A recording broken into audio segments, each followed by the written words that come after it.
दोस्तों, मैं फराज मलिक देश दुनिया की कुछ ताज़ा तरीन खबरें लेकर एक बार फिर आपके सामने हाजिर हूं। गाज़ा की भी बात करूंगा।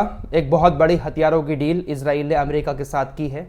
क्या कुछ होने वाला है अब गाज़ा के अंदर, थोड़ी सी इन्फॉर्मेशन आप लोगों को देने की कोशिश करूंगा। ताज़ा हालात भी बताऊंगा, लेकिन इस वक्त के ताज़ा हालात पहले आपको अपने देश के बता देता हूं, क्योंकि एक बड़ी खबर इस वक्त हमारे देश के अंदर काफ़ी चर्चा में है। वक्फ बोर्ड कानून, कल आपको खबर बता चुका हूं, लोकसभा में तो इसको पास करवा दिया गया था। आज राज्यसभा में भी वक्फ संशोधन बिल को पास करवा दिया गया।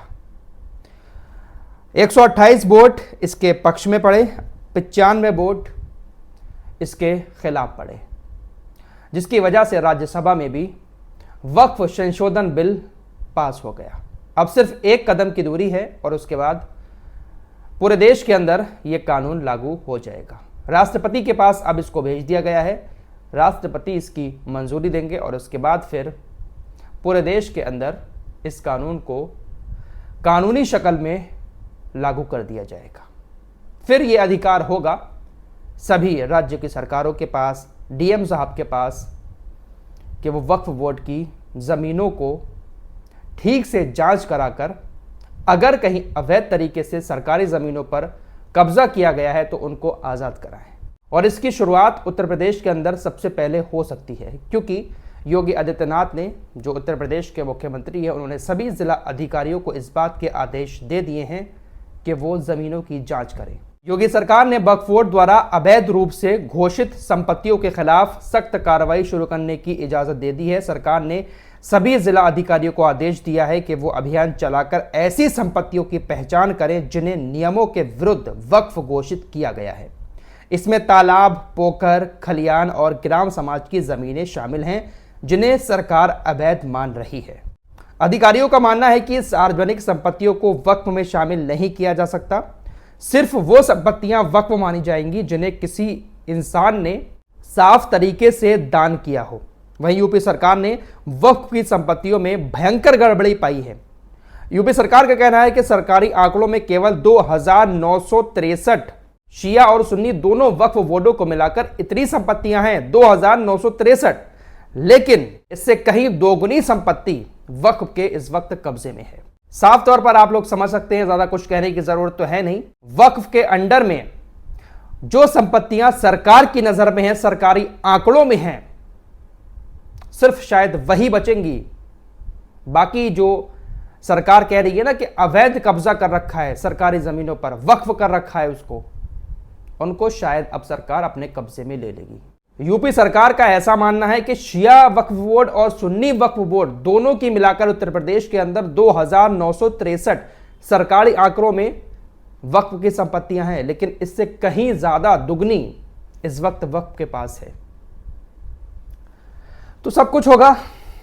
डीएम साहब केस चलाएंगे, डीएम साहब जांच करेंगे और बहुत सारी चीजें अब हमारे सामने आने वाली हैं। उत्तर प्रदेश का जो राजस्व विभाग है उसके अनुसार 2533 सुन्नी वक्फ बोर्ड के पास हैं और शिया वक्फ बोर्ड के पास 430 संपत्तियां हैं जो रजिस्टर्ड हैं, जो सरकारी आंकड़ों में हैं। लेकिन दोस्तों, बहुत सारी ऐसी जमीनें बहुत पुरानी हैं वक्फ बोर्ड के पास जिसका कोई शायद रिकॉर्ड नहीं है। तो शायद ऐसी ज़मीनें हो सकता है कि अब सरकार के अंडर में चली जाए। उत्तर प्रदेश के मुख्यमंत्री योगी आदित्यनाथ ने यह भी कहा है कि जिन लोगों ने अवैध ज़मीन पर कब्जा करके वक्फ की ज़मीन उसको बनाकर उस पर अवैध निर्माण करवाया, उनके खिलाफ सख्त कार्रवाई भी की जाएगी। फिलहाल एक्शन तो होगा इस कानून के लागू होने के फौरन बाद। देखते हैं कि भाई क्या रहता है। फिलहाल नीतीश कुमार ने पूरा समर्थन दिया इस बिल को, लेकिन अब उनके विधायकों ने इस्तीफा देना शुरू कर दिया है। 5 मुस्लिम विधायक बागी हो गए हैं और उन्होंने नीतीश कुमार की सरकार से इस्तीफा दे दिया है। वैसे भी अब चुनाव आने वाले हैं इस साल के लास्ट में बिहार के अंदर, लेकिन इस्तीफों का दौर शुरू हो चुका है। बिहार के अंदर तकरीबन 40 सीटें ऐसी हैं जहां पर मुस्लिम अपने दम पर नेता चुनते हैं, विधायक बना सकते हैं। लेकिन फिर भी बहुत सारे लोग नीतीश कुमार के साथ जाते हैं मुसलमान, बहुत सारे दूसरी पार्टियों में जाते हैं, बट जाते हैं मुसलमान। इसीलिए 40 क्या 15-20 विधायक भी नहीं बन पाते हैं। फिलहाल देखते हैं कि नीतीश कुमार की सरकार कहां तक जाती है। वक्फ संशोधन बिल के खिलाफ जमीयत उलमाए हिंद के अध्यक्ष मौलाना अरशद मद्दी ने कहा है कि हम सुप्रीम कोर्ट जाएंगे, सुप्रीम कोर्ट में इस बिल के खिलाफ याचिका दायर करेंगे। देखते हैं कि सुप्रीम कोर्ट में इनकी सुनवाई होती है या फिर ये कानून जो बन गया है ये बना रहेगा। पश्चिम बंगाल की मुख्यमंत्री ममता बनर्जी ने कहा है कि ये जो बिल लाई है सरकार और जिसको कानून का रूप दिया है, बीजेपी की सरकार जाते ही हम इस बिल को खत्म कर देंगे। खबरें ऐसी आ रही हैं कि ममता बनर्जी ने कहा है कि हम कलकत्ता के अंदर इसको लागू नहीं होने देंगे, यहाँ पर हम इसको रद्द करते हैं। बाकी बीजेपी सरकार जैसे ही चाहेगी इस कानून को पूरे देश में फिर से खत्म कर दिया जाएगा।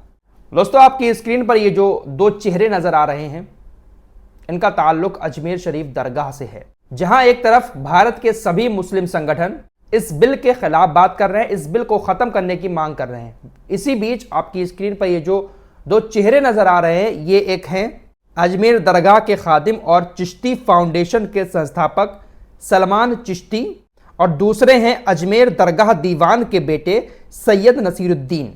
इन दोनों ने इस बिल का समर्थन किया है।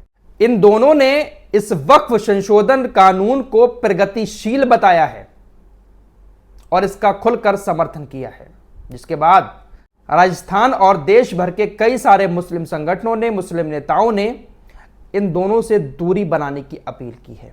गाजा की तरफ चलते हैं। गाजा में अभी भी वैसे के वैसे हालात बने हुए हैं, किसी तरह का कोई सीज फायर नहीं है, कुछ नहीं हो रहा है, हमले रोजाना जारी हैं। दोस्तों, इसी बीच एक बड़ी खबर आ रही है कि अमेरिका ने तकरीबन $7,500 बिलियन की इजराइल के साथ एक डील की है, जिसके तहत लगातार अमेरिका इजराइल को हथियार देगा। ये बहुत बड़ी डील हुई है। तोपखाने के गोले भी हैं, बहुत सारे बड़े बड़े हथियार हैं। $7,500 बिलियन कम नहीं होते हैं, बहुत होते हैं। इजराइल ने अमेरिका से इतनी बड़ी डील की है, जिसके बाद ऐसा भी अंदाज़ा लगाया जा रहा है क्या ये ईरान के लिए तो नहीं हो रहा है। इतने सारे हथियार जमा करेगा इजराइल, तो क्या ईरान के ऊपर भी इसकी नज़र है। देखते हैं कि भाई क्या होता है। दोस्तों, आप लोगों ने कई बार सुना होगा कई देश एक साथ मिलकर सैन्य अभ्यास करते हैं। ग्रीस के अंदर इजराइल की वायुसेना के साथ मिलकर कतर की वायुसेना ने सैन्य अभ्यास किया। कतर और इजराइल के रिश्ते भी काफ़ी मजबूत हैं। उधर हुतीज़ ने एक और MQ-9 रीपर ड्रोन मार गिराया। अमेरिका का ये बहुत महंगा, दुनिया का सबसे महंगा ड्रोन मारा जाता है, लेकिन इसको लगातार हुतीज़ मार रहे हैं। हौतियों ने कहा है कि हम बहुत जल्द अमेरिका को घुटनों पर ला देंगे, क्योंकि हमारे पास तकरीबन 2 लाख एंटी शिप बैलिस्टिक मिसाइलें हैं, जिसका इस्तेमाल करके हम लगातार हमले करते रहेंगे। हमारे पास मिसाइलें इतनी हैं कि हम रुकने वाले नहीं हैं। फिलहाल मिडिल ईस्ट के अंदर ये जो जंग छिड़ी हुई है, ये इतनी आसानी से ख़त्म होने वाली नहीं है, और ये तो तारीखी जंग है। ये जंग ऐसे ख़त्म नहीं होगी। जो ग्रेटर इजराइल का सपना इजराइल लेकर चल रहा है वो बनेगा और उसके बाद बिगड़ेगा। बहुत कुछ होना है अभी मिडिल ईस्ट के अंदर। ये जो कुछ इस वक्त हो रहा है मिडिल ईस्ट के अंदर, फ़िलिस्तीन, गाज़ा, इजराइल, ये सब किताबी बातें हैं, और ग्रेटर इजराइल भी एक दिन बनेगा और उसके बाद फिर उजड़ेगा। काफ़ी लंबी हिस्ट्री है, आपने कई बार बड़े बड़े स्कॉलर्स के मुंह से इसके बारे में सुना होगा। इस रिपोर्ट में इतना ही। कुछ और खबरों के साथ फिर हाजिर होऊंगा। तब तक के लिए अपना ख्याल रखिएगा। अल्लाह हाफिज़।